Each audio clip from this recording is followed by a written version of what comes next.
بسم الله الرحمن الرحيم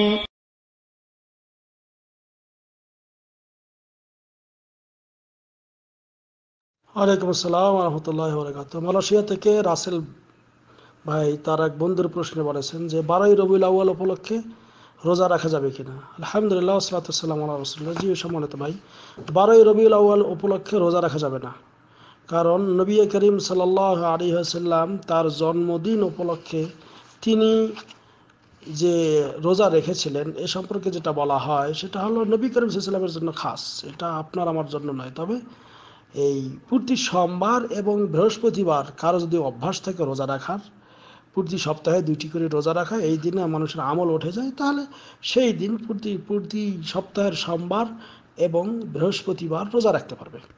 কিন্তু এই নিয়াতে যে আল্লাহ নবী সাল্লাল্লাহু আলাইহি ওয়াসাল্লামের জন্মদিন 12ই রবিউল আউয়াল, এই উপলক্ষে আমি রোজা থাকবো, এই উপলক্ষে রোজা রাখা যাবে না এবং এটা বিদআত। আর আল্লাহ নবী সাল্লাল্লাহু আলাইহি ওয়াসাল্লাম বলেছেন, মান আহদাসা ফি আমরিনা হাযা মা লাইসা মিনহু ফাহুয়া রাদ। যে ব্যক্তি ইসলামী শরীয়তে এমন কোনো নতুন কাজের আবির্ভাব ঘটাবে যেটা তার অন্তর্ভুক্ত নয়, সেটা পরিত্যাগযোগ্য, বাতিল। আর আমাদের দেশে অনেক তো বলে এটা ঈদ এ মিলাদুন্নবী, ঈদ ঈদ মানে উৎসব, উৎসবের দিন মানুষ আবার রোজা থাকে। হ্যাঁ, ঈদের দিন করে রোজা রাখা তো হারাম।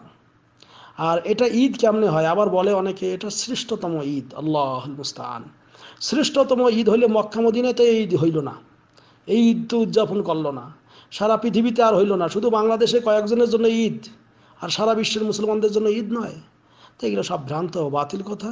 এই উপলক্ষে কোনো আচার অনুষ্ঠান ইত্যাদি করা এবং সেগুলোতে সহযোগিতা করাও আপনার আল্লাহর পক্ষ থেকে লানত পাবেন। যেমন সহিহ মুসলিমে একটা হাদিস বর্ণিত রয়েছে, নবী করিম সাল্লাল্লাহু আলাইহি ওয়াসাল্লাম বলেছেন, লাআনাল্লাহু মান আওয়া মুহদিসা।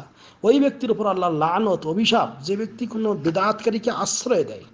কাজেই 12ই রবিউল আউয়াল উপলক্ষে মিলাদ মাহফিল পড়া, এর উপলক্ষে আপনার এই কেক কাটা, অনেকে আবার হ্যাপি বার্থডে টু রসুলুল্লাহ এরকম করে, যে নবী করিম সাল্লাল্লাহু আলাইহি ওয়াসাল্লামের নামে কেক কাটে, নাউযুবিল্লাহ মিন যালিক। হ্যাঁ, আবার অনেকে একে গাড়ি ঘোড়ায় চড়ে কি মিছিল মিটিং করতেছে, অথচ নামাজের ধারা নাই।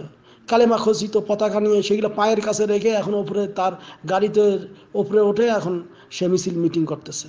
তো এগুলো সব ভ্রান্ত ও বাতিল, এগুলো থেকে দূরে থাকতে হবে। আল্লাহ রাব্বুল আলামিন আমাদের যাবতীয় শিরক এবং বিদআত থেকে হেফাজত করুক, আমিন। হাদিসে এসেছে, মান আমিলা আমালান লাইসা আলাইহি আমরুনা ফাহুয়া রাদ।